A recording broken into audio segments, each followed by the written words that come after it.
It wouldn't be an Infinity Ward update or even Call of Duty update for that matter if we didn't have something that didn't make the patch notes. And in fact, there's plenty of things that didn't make the initial patch notes here for Season 2, some of which have been retroactively mentioned, but the majority of the things we'll be discussing here today are indeed changes that still have yet to be mentioned, some good, some bad, but things we'll cover here so that you're more thoroughly in the loop. If you feel like we've missed any changes, feel free to add your findings down below in the comments, but beyond that, consider subscribing to stay up to date with all things Modern Warfare 2, and make sure to check out GFuel's 30% off discounts on select items like tubs of hype sauce and starfruit, two of my personal favorites down there in the description below with code espresso. But for now, let's jump into these stealth or secret changes. So let's start out with the ones that were previously mentioned, the ones that were retroactively adjusted and added to those patch notes. We can breeze by these things, but on the Warzone side of things, the GFuel helicopter will now take into consideration the cosmetic of the highest scoring squad member. So if that's something that your highest scoring squad member has a specific skin for the GFuel helicopter, that large helo, it will use that skin. The UI now shows attachments in game, which is definitely nice, and is actually something we'll mention here in the multiplayer side of things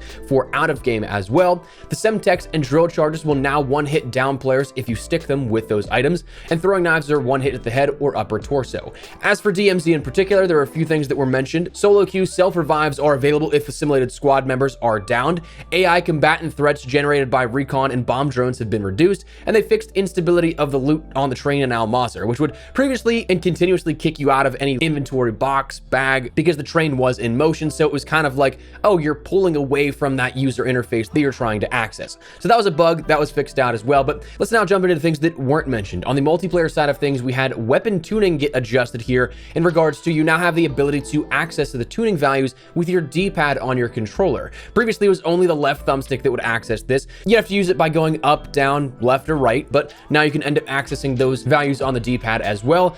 I would love to say that it's a bit more fine-tuned in that regard, where you could like go up by individual one values, but that doesn't seem to be the case. It still kind of seems to be as finicky or as sensitive as the thumbstick is, but you might be able to get a bit more precise tuning with that if you just quickly tap rather than having to pull and hoping you hit that spot where the thumbstick picks it up. But anyways, beyond that, we have the ability to purchase entire sectors of the battle pass now. That was something that when I was redeeming some tokens, I noticed that, and that's something that honestly I think is a really nice adjustment here, because while it is very small, it is still just kind of annoying to have to go in and redeem all 5 things of a sector just to keep going. So it's something that if you're purchasing in bulk battle pass or redeeming tokens for the battle pass in bulk, you can end up clearing those way faster on a more macro sense, something that doesn't require you to go in and individually interact with every single item. Instead, you can just tackle 5 at a time. So small but decent quality of life change. We now have the ability to check what bundles we have available on our account here, those that we ended up purchasing either free or from the shop. That was something added in with this update. There was a camo update where they stated that they began to roll out a fix to address persistent camo progression issues, which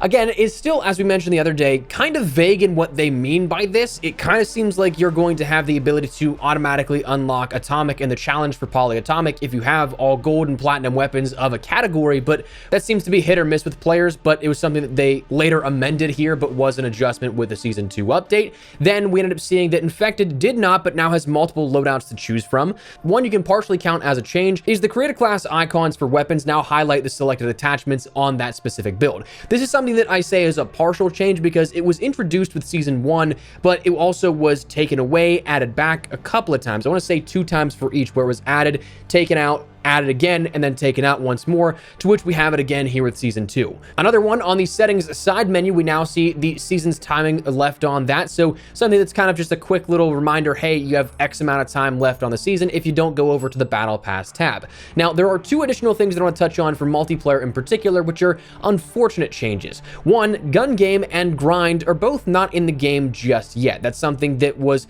listed as coming at launch, but it more so seems like in the launch window. Grand scheme of things, it's not the biggest deal, but it is something that if you were looking for those, it was something that was not added in as of this update. And then finally, the last thing for multiplayer is kind of one that we can use to transition elsewhere, is that players have reported that battle pass progression has been slowed tremendously, likely an inadvertent change in something that wasn't meant to be the case. We'll touch on a few more of those inadvertent bugs and changes that came of this update as of later on in the video, but that's something to be aware of if you guys have noticed that, man, I'm not earning tokens as fast as I normally am. Now, beyond that, let's jump on over to the Warzone 2 side of things here. Firstly, we're going to talk real briefly about the Battle Royale, because this is something that on Sheikah Island, you have two items in particular that caught my interest here. Firstly, the individual team loadouts. In a dev call with Infinity Ward last week here ahead of Season 2's launch, we ended up learning that we would see loadouts drop in again in those loadout drop events that happen in World, but that it'd be something that, like Al Mazrah, it would be something that all teams fight over. However, that's not the case. If you jumped in, you probably have noticed this already, that individual team loadouts, it's marked specifically for your squad. You can't go to any individual one, but instead it's one marked specifically for your team.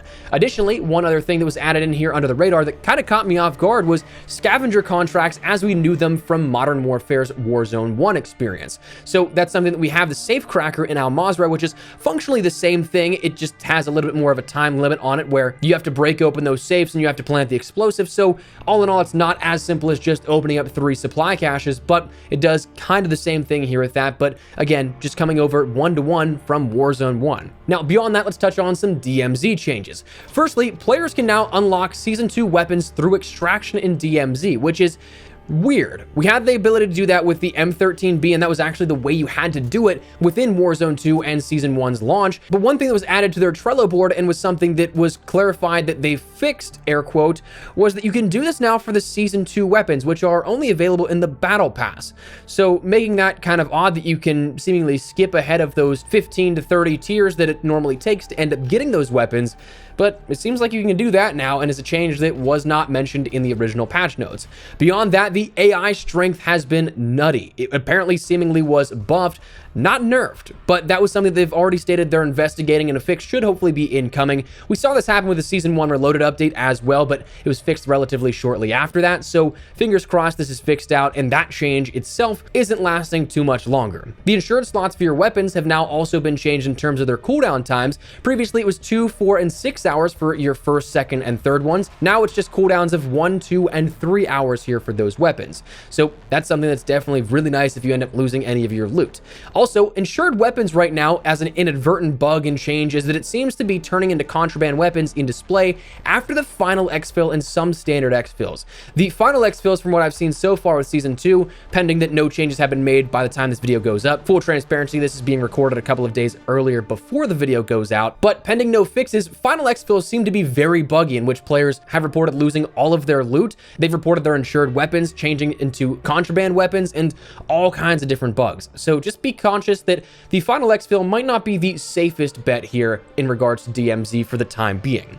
Additionally, one change that was made that was not mentioned in the patch notes and is something that is just, I don't think, a good change, is self-revives need to be manually equipped after one is normally used. So previously, if you had them in your inventory, it would just sort of automatically be equipped so that if you go down immediately after being downed once again using a self-revive, you could go right back into a second one. However, that's no longer the case now. So unfortunately, if you go down and a team is around you, or bots even that are already focusing you, you won't be able to use that once again unless you get a really quick swap off manually yourself. So just be conscious of that right now that's a change that has been made. I'm assuming that's going to be reverted, but we'll have to wait and see.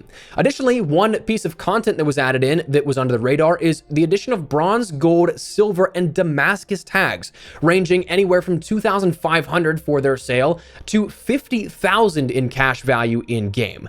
So that's something that previously we only had those standard tags that you could end up taking, selling, but you'd be tracked by the teammates that were still up of those dog tagged players. But now we have 25 to 50,000 in cash value for varied rarities of them. Now, nothing right now has been specifically detailed for that and why that is the case, but it's likely for exfil streaks. That's the leading rumor right now as to how you end up getting those varied levels of your dog tags. But we'll keep an eye out for that and let you know anything that changes. Additionally, Stronghold key cards, those are able to extract again. Within, I think it was the Season 1 Reloaded update, that was something that they didn't actually go with you out of your match into your stashed inventory. Instead, you just had to take one in with you that was already cataloged, but you could also end up picking up any of them around the map in DMZ. Honestly, they're very common, so it was one of those things that I didn't really notice at first, but it is a change that has been made once again. And finally, one that is kind of just a more comical, cheesy one perhaps, is that the helicopter blades on top of the extraction helo will now kill you if you end up going on top. Previously, if you guys didn't know, all through Season 1, you could hide on top of the exfil helo and end up actually exfilling on top of it. You didn't have to be inside the helicopter, but now, if you get on top of that, you will unfortunately die. Now, that said, that's your multiplayer Warzone 2 BR and DMZ changes that have been made with Season 2 that went unmentioned, but now let's talk about some things that were changes that weren't meant to be changes, unintentional bugs or things that broke with this update. Firstly, saved blueprints. If you guys haven't noticed, some of them on your inventory may have been randomly deleted. Not all, but some. That was the first thing that I noticed, that I searched for a couple of blueprints in my rifle category, but didn't have them, even though I knew that I did. The classes that I had that I was kind of duplicating already had that blueprint in place. It just wasn't available to select once again. But if I went over to like SMGs or battle rifles, I'd have saved custom blueprints there. Additionally, if you end up creating new blueprints, in some cases, newly saved custom blueprints will show up as locked that you can't actually quick select, even though you could have just made them. It'll say that you need to get a certain weapon of a platform to a certain level. Meanwhile, you could have all of the weapons entirely leveled up. So that's a bug here that you may notice. Another one is that we are having a ton of frame drop issues and hitching to start matches. I've noticed it on PC, but I've heard of it on all platforms.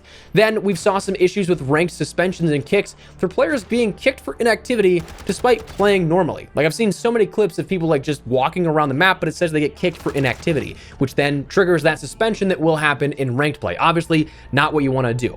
And the final thing is that the Warzone play again has been broken, it seems like. It doesn't necessarily always re-queue you in your squad properly. Sometimes it will disband that party. And also, one thing is that anytime the host leaves, players, at least on PC, don't join alongside that, and you have to entirely close your application. So that very well could be happening on PlayStation as well as Xbox, but again, haven't played on those just yet to double check that. So that's some inadvertent bugs that came out of this, but changes that unfortunately were made with this update as well. But that said, that is some secret changes here for Season 2 that you guys may or may not have seen yourself, but were not listed in the initial patch notes. For now, that's what we're going to call it, so let me know your thoughts down below. Before we wrap everything up, make sure you check out my friends over at GFuel. With code Espresso, there's a few cool things that are 30% off from now until the end of the month. Things like the tubs of hype sauce and starfruit, two of my personal favorites. Those are actually in my daily use. A cup of GFuel in the morning is basically my cup of coffee, and I have those two flavors on rotation along with the Morbius Nectarine flavor and a couple of others. If you guys are at all interested in checking out the 30% off discount, head on over link in the description below and use code Espresso. But for now, that's what we're going to call it. So let me know your thoughts once again down below. If you guys enjoyed the video, you found it at all insightful, do me a favor and drop a like on it. And if you're new to the channel, make sure you subscribe so you don't miss a single thing regarding all things Modern Warfare 2, Warzone 2, and anything COD related. But for now, thanks so much for watching. My name is Espresso. I'll see you guys later. Take care and peace.